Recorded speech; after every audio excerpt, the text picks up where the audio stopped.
E aí, gente, belezinha? Tudo bem?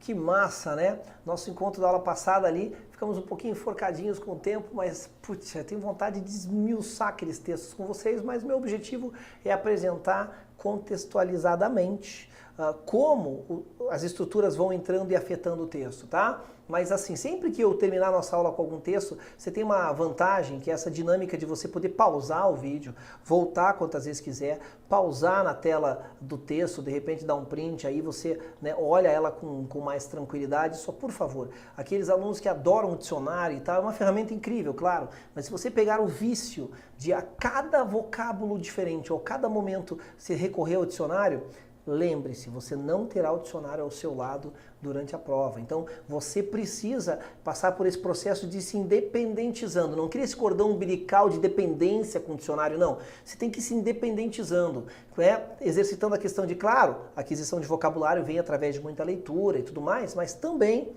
através de música também é uma ótima, tá? Mas também deduzir, começar a ir com essa pegada de tentar deduzir algumas palavras a partir do contexto. Isso é inerente à prova, tá certo? Bom, gente, olha só que tranquilão. Você percebeu o que a gente vem fazendo ao longo das nossas aulas? Você percebeu o que vem acontecendo? Dá uma olhadinha aqui, ó. Você percebeu que lá atrás a gente estudou um tal de Simple Present. Pegou? Que na sequência a gente viu um tal de Present Continuous. Aí, gente, a gente viu um tal de Simple Past, que na verdade tem uma relação direta com esse tempo verbal daqui, né? Para todas as formas verbais que a gente estuda no inglês, existe a sua forma contínua. Então, adivinha o que a gente vai estudar hoje? A gente estudou o Simple Present. Na sequência, Present Continuous. A gente já estudou o Simple Past. Na sequência, Past Continuous. Porém, esse cara tinha 4 diferentes usos, né? Então o Present Continuous, ele era um pouco mais, a gente tinha que ter um pouco mais de cautela, ele era um pouco mais tricky, ele era, como é que a gente chama? Capcioso, certo? Agora o que acontece? Aqui não. O Past Continuous é muito fácil. Ele vai sim, eu não gosto muito de dizer isso, mas quando te ajuda, eu prefiro te ajudar, certo? Eu não gosto de tradução ao pé da letra, eu não acho que as línguas têm que ser aprendidas uma comparando com a outra o tempo todo e tem que ter um equivalente. Não é assim. Mas quando isso acontece, eu gosto de te contar porque te ajuda. Então veja, hoje, pontualmente hoje, vão ser raros os momentos que eu vou te dizer isso, mas hoje você pode traduzir ao pé da letra. Tá legal? Então hoje o Past Continuous, não só na sua estrutura, ele tem uma similaridade sonora e visual com o português, né, na sua formulazinha, enfim, mas ele também traduz a mesma ideia, ele tem o mesmo conceito. Se o Present Continuous, entre outras coisas, indica o que está acontecendo, o Past Continuous indica o que estava acontecendo. Portanto, sim, é possível ter uma ação que aconteceu durante um momento no passado, ela teve uma duração e ela não tinha terminado de acontecer, porém no passado. Vamos dar uma olhadinha nisso então, gente. Hoje a aula está tranquila, é por isso que eu tomei a liberdade de trazer 2 conteúdos numa única aula. Aqui não tem essa não, sangue no olho. Vamos lá? Olha só. Past Continuous. Primeiro a gente tem um conceito dele aqui, ó. Ele é usado... Opa, deixa eu pegar aqui as minhas canetas certas antes de mais nada para eu não me perder depois. Vamos embora. O Past Continuous é usado para nos referirmos a algo que estava acontecendo em torno de um momento específico no passado ou que estava acontecendo o tempo todo num período de tempo no passado. Veja isso aqui, ó. Olha como ele repetiu isso aqui 2 vezes. Ou seja, eu não consigo nem nessa hora de fazer o conceito fugir daquilo que está presente no próprio nome. Veja, de algo que estava passado acontecendo, contínuo. É isso. Ora, olha que tranquilo. Gente, a estrutura dele. Se o Present Continuous indica algo que está acontecendo e usa o to be no presente, está acontecendo, o Past Continuous usa o to be no passado. Por isso que a gente estudou o to be no passado, no encontro passado. Uma coisa leva a outra. Lembra que eu te falei que o verbo to be dá origem a tempos verbais? O verbo to be no presente dá origem ao Present Continuous. Hoje, o verbo to be no passado dá origem ao Past Continuous. Tradução ao pé da letra. Dá uma olhadinha aqui, ó. O Past Continuous é formado a partir do verbo to be no passado, acrescido de outro verbo na forma do gerúndio. Relação direta com o nome. To be no passado, Tudo que tem continuous tem ing, gerúndio. Olha como fica mais fácil aqui, ó. Ele nada mais é do que isso mesmo.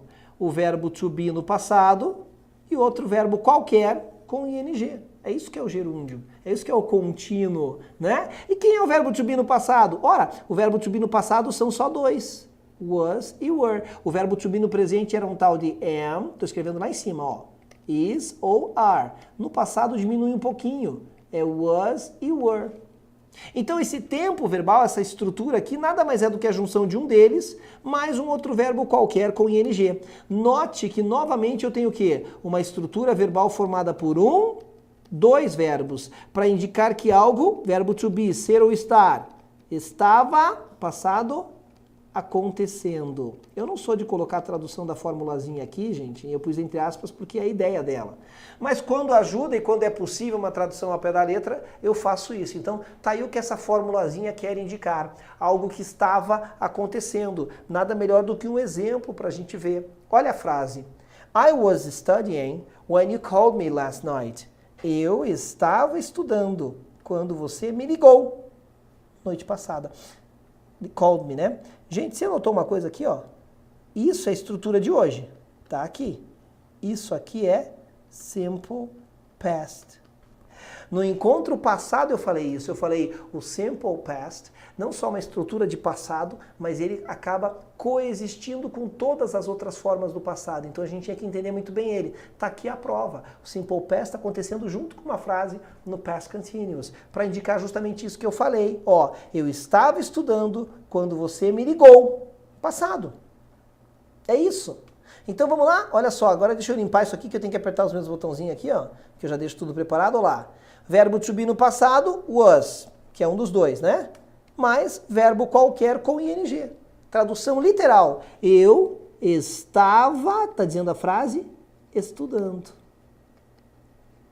Quando você, passado simples, ó, ligou. Aqui, na verdade, o call também pode ser o verbo chamar, tá? Então, essa frase não deixa claro se é quando você me ligou ou quando você me chamou. Mas note que existe um verbo no passado simples aqui, coexistindo com essa estrutura. E é justamente isso que eles fazem. Como eu tenho agora uma estrutura verbal formada por dois verbos, já estamos... A gente está no nosso encontro de número 6 e já estamos cansados de ouvir algumas coisas, né? Ainda no número 6 e já estamos cansados de ouvir o quê? Que toda a estrutura verbal no inglês, formada por dois verbos ou mais, para fazer negativa e pergunta só mexo no primeiro. É o primeiro que sempre que manda. Para ir para negativa, para fazer pergunta. Ó como fica fácil aqui, ó. John was studying. John estava estudando. Quero fazer negativa, só mexo no primeiro verbo. John wasn't studying. O John não estava estudando. Para fazer pergunta, o was saiu de lá de trás do John e veio para frente. Porque em toda pergunta no inglês, alguma coisa passa para frente. Então, was John studying? Ele estava estudando? E aí, como essa pergunta aqui é básica, é uma pergunta simples, é uma pergunta de sim ou não, né? Ela pode gerar uma pergunta complexa. Basta repetir a mesma estrutura, ó, e colocar ali na frente um pronome interrogativo. Por exemplo, what was John studying? Então a primeira pergunta diz, o John estava estudando? A segunda diz, o que ele estava estudando? What was John studying? Então se você entendeu como eu chego aqui, você faz quantas perguntas você quiser e vai acrescentando pronomes interrogativos diferentes. Dá uma olhada ali, ó. What was John studying? O que ele estava estudando? Ou when was John studying? Quando ele estava estudando? Ou where was John studying? Onde ele estava estudando? É sempre a mesma estrutura, eu só vou trocando as palavrinhas da frente, nascem perguntas diferentes. É ou não é tranquilo? E aí, por fim, gente, olha só, já estamos terminando esse assunto, usos dele. Na verdade, são dois usos que são traduzidos do português e é a mesma ideia no português. Quer ver? Olha que moleza. O past continuous é usado juntamente com o simple past, olha lá, hein? Juntamente com o simple past. Quando dizemos que algo aconteceu, ó, aconteceu, simple past, enquanto outra ação estava em andamento, enquanto outra ação estava acontecendo, past continuous.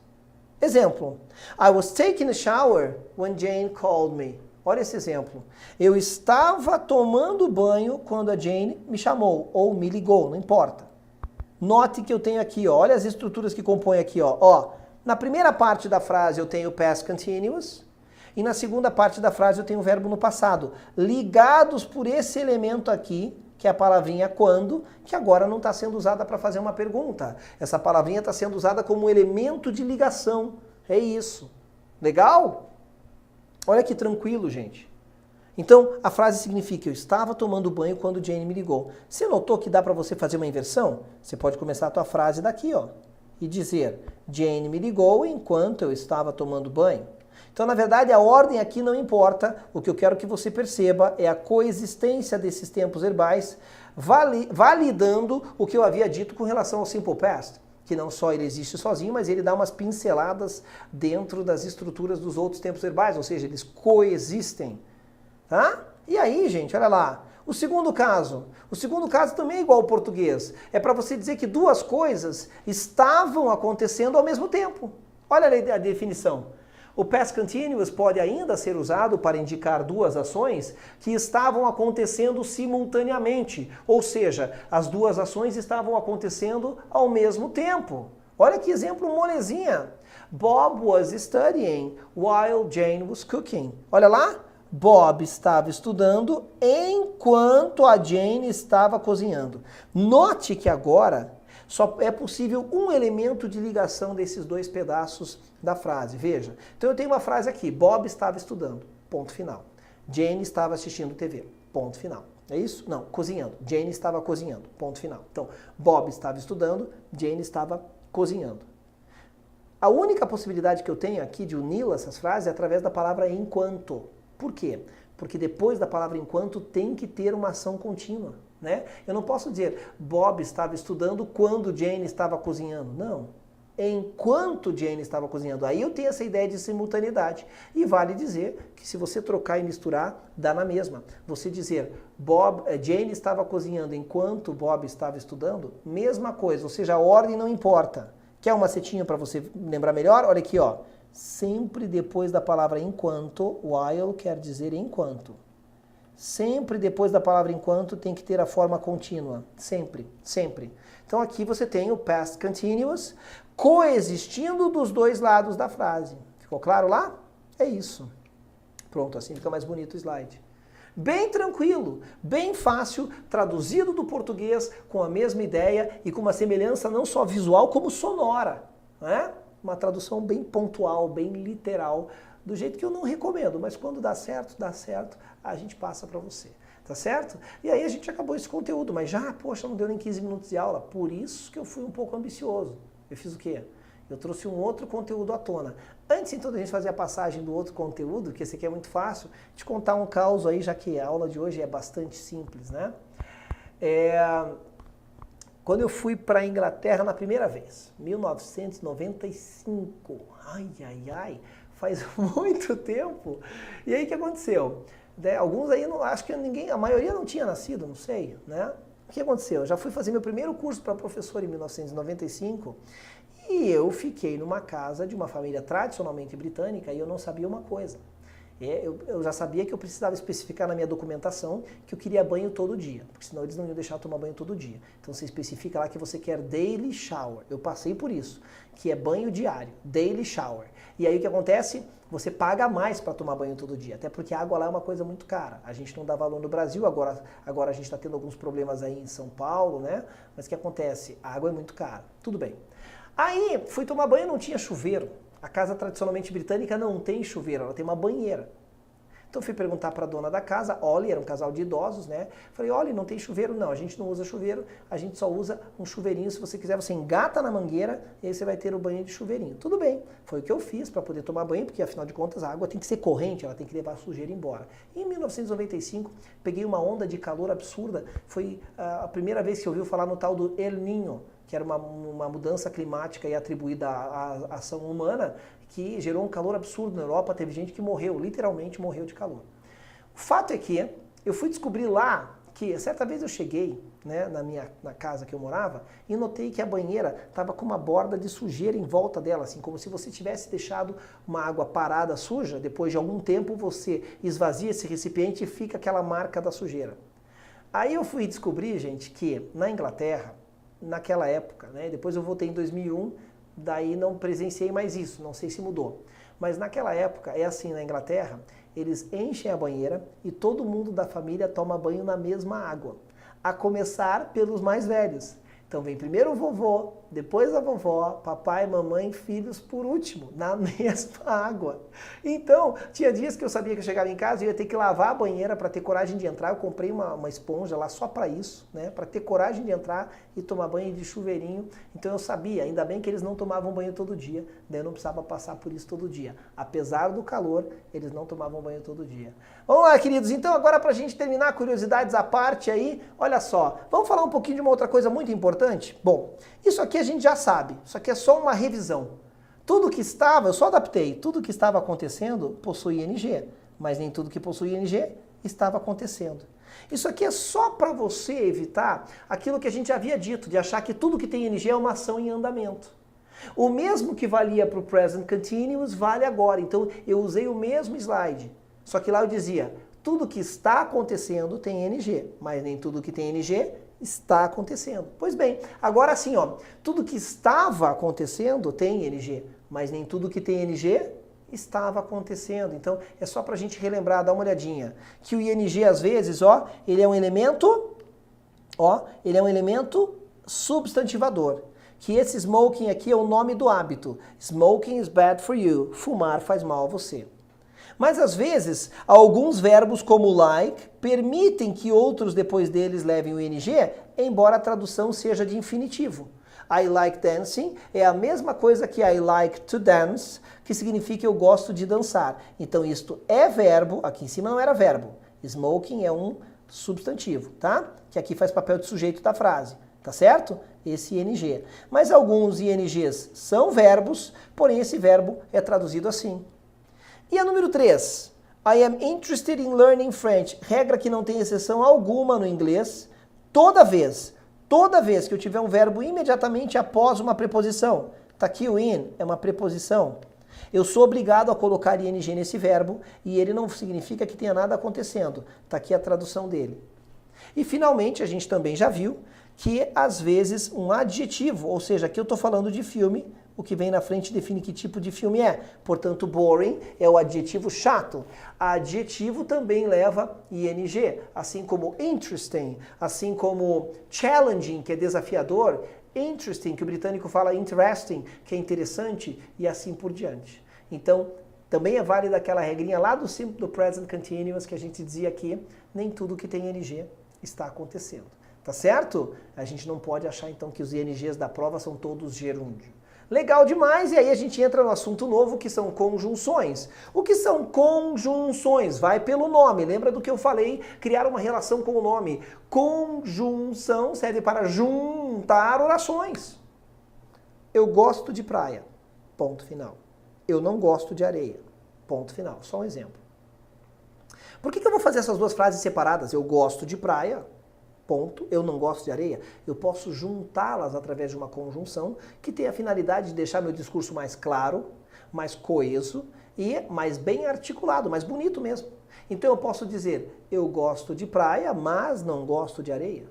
Ou eu posso usar um sinônimo para não ficar repetindo a mesma conjunção. Evite repetir as mesmas conjunções, tanto no português quanto no inglês, na sua redação. É por isso que tem tantos sinônimos. Eu gosto de praia, mas, porém, entretanto, todavia, contudo, não gosto de areia. Não vai me escrever na tua redação inteira, mas, que o corretor vai falar, tu só conhece essa, mas, desconta a nota. Não queremos isso. A minha matéria vai te ajudar a escrever uma redação com mais conjunções. E conjunção tem que saber decor. Não há texto que não cobre. Primeiro que não há texto que exista sem conjunções. Não há texto que exista sem conjunções. Todos têm conjunções. E os examinadores cobram o entendimento delas. Muitas vezes tiram a frase do texto com a conjunção que eles querem, jogam lá embaixo e pedem para você marcar um sinônimo, né? Pedem para você entender qual é o que aquela conjunção está indicando, se ela é aditiva, se ela soma informações, se ela é adversativa, né? De contraposição, enfim. Tá? Então vamos dar uma olhadinha aqui, ó, bem tranquilo. Conjunções são palavras que unem orações em frases. Claro, como eu fiz aqui com o exemplo da praia. Além de formar frases, as conjunções também nos mostram como os significados de tais orações estão relacionados. Dão sentido e coerência, deixando-o mais bem articulado. É isso, gente, isso é muito importante. É muito importante. E, infelizmente, conjunção tem que decorar. Tem que decorar. Tá legal? Dá uma olhadinha aqui, ó. Infelizmente, né? Se pudesse ter uma maneira mais fácil. As conjunções podem ser coordenativas ou subordinativas. Para tudo. Pera aí, olha aqui, ó. Eu não falei para você sempre tentar criar uma relação do nome das coisas com a função que elas têm? Coordenar, vamos falar dessa aqui primeiro então, ó. Coordenar significa, por exemplo, quando você diz coordenar, vamos ver a diferença entre coordenativa e subordinativa. Coordenar é, por exemplo, coordenar equipes de trabalho, equipes de esporte, são coisas independentes.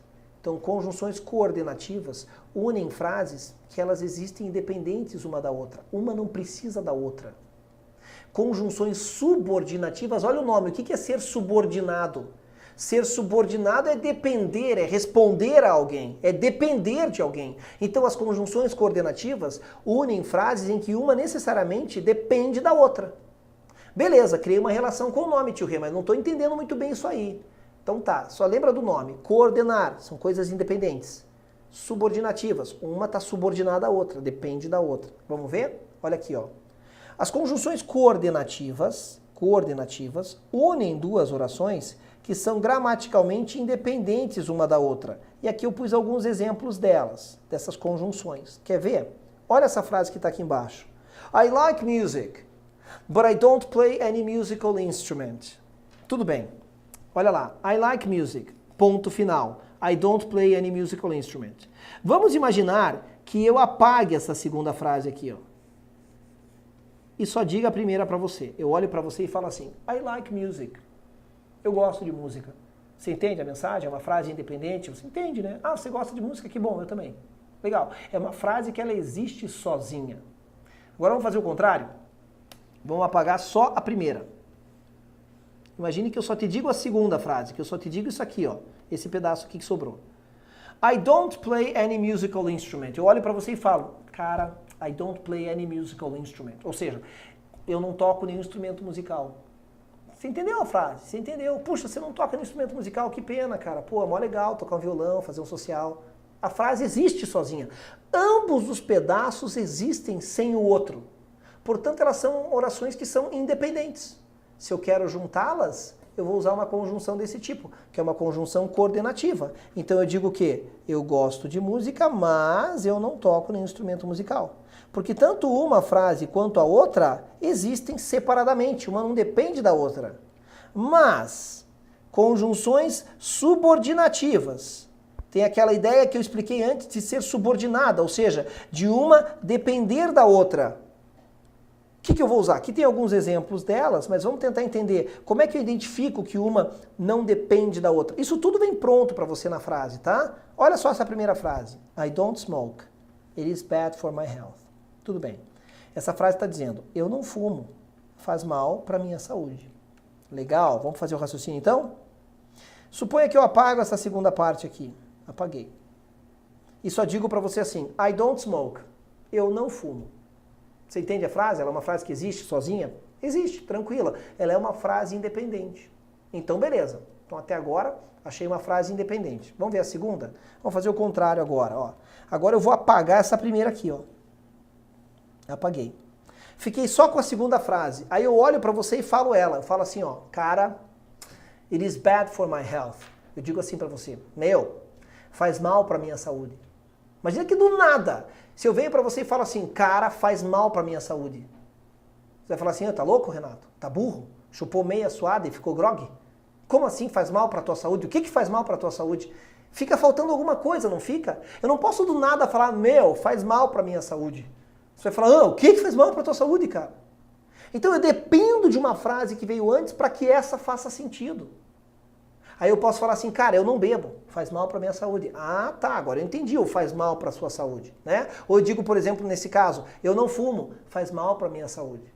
Esse tipo de coisa, entendeu? Ou, puxa, eu não vou para climas muito secos, faz mal para minha saúde. Então esse faz mal para minha saúde depende de uma outra frase.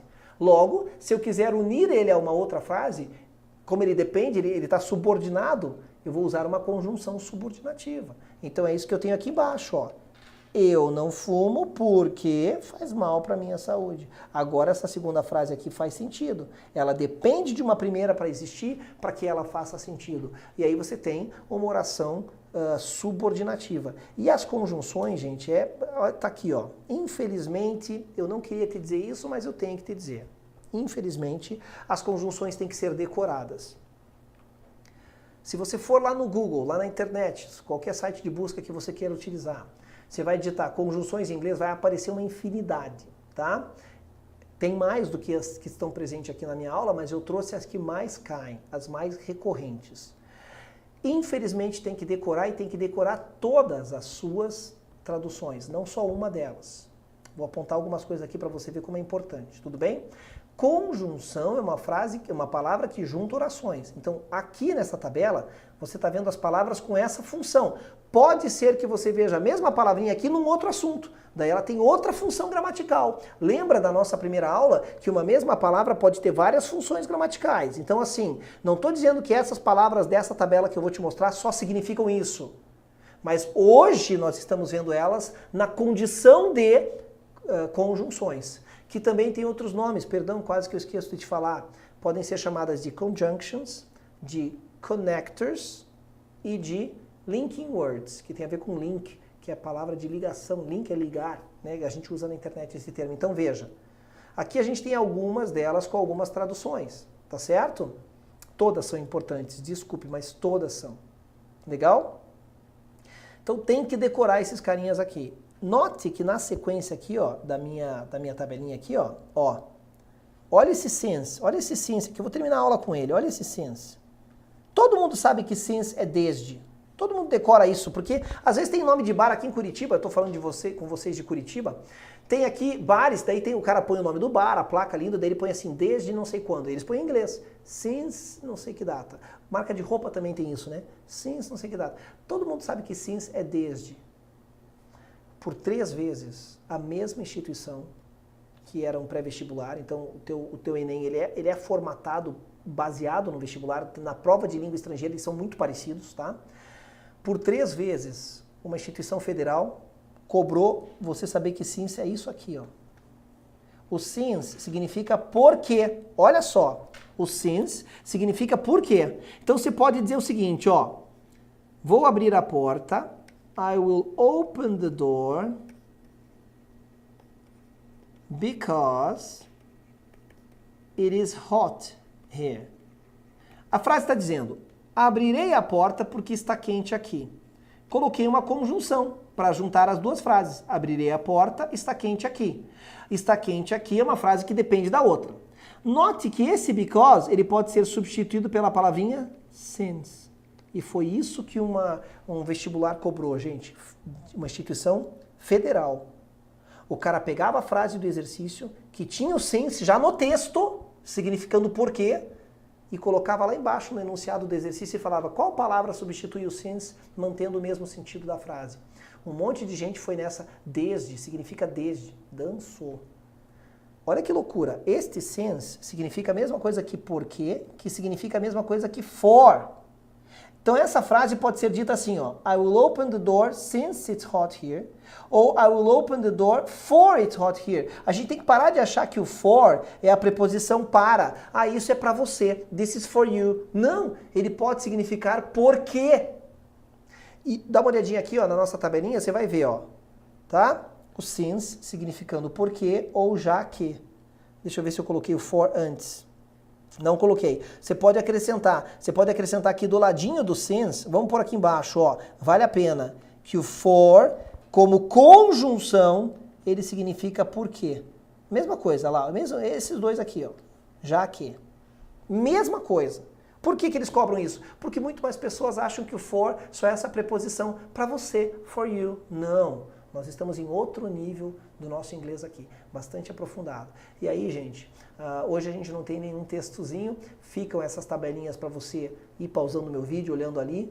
Você vai ter elas no material de apoio que eu preparei, e você rapidamente lá no Google consegue pegar umas tabelinhas prontas que é para consultar. Toda vez que você tiver dúvida, você consulta. Nada de ficar lá decorando, perdendo tempo, tá bom? Você tem que ir consultando quando você precisa, porque aí a necessidade faz com que você lembre qual é o significado delas. Legal, gente? Maravilhoso poder estar aqui com vocês, maravilhoso ter esse momento, essa aula. Eu gostei muito, espero que você também. Um grande abraço, agregamos muita informação, até a próxima. A próxima é aquele tipo de passado diferente. Espera para ver, você vai ver que incrível, você vai adorar. Um grande abraço, estou muito empolgado, espero você na próxima aula. Até lá, tchau, tchau.